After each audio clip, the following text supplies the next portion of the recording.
kwethu nginiphathele udaba oluthinta abafana bakaMgqumeni. Abafana bakaMgqumeni sizokhumbula-ke ukuthi bekumele bekhiphe i-albhamu ey'nsukwini nje ezimbalwa ezedlule, kodwa leyo albhamu ayiphumanga.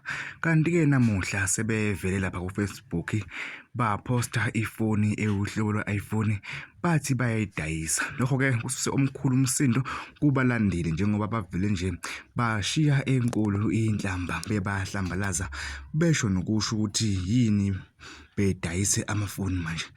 Kanti-ke wey'ngane zakwethu abalandeli baphawule kanje laphana-ke ephostini yabafana bakaMgqumeni. uSiboniso Mashayintombi uthi nicula kanjani nibuye nidayisa amafoni nikani iy'ngane zenu leyo nto. Kanti-ke omunye futhi wabalandeli uMalava Ngwane yena uthe hawu senilebile njalo ipeji labafana wasethuka-ke inhlamba. Kanti omunye umlandeli uBongane Igeza lodumo uthe senidayisa amafoni manje. Eyi wey'ngane zakwethu. Kanti omunye wabalandeli uthe yena angisazi-ke ayikho le nto yini nidlala ngey'nhliziyo zabalandeli kunini nihlehlisa i-albhamu senizokhipha amasingili manje.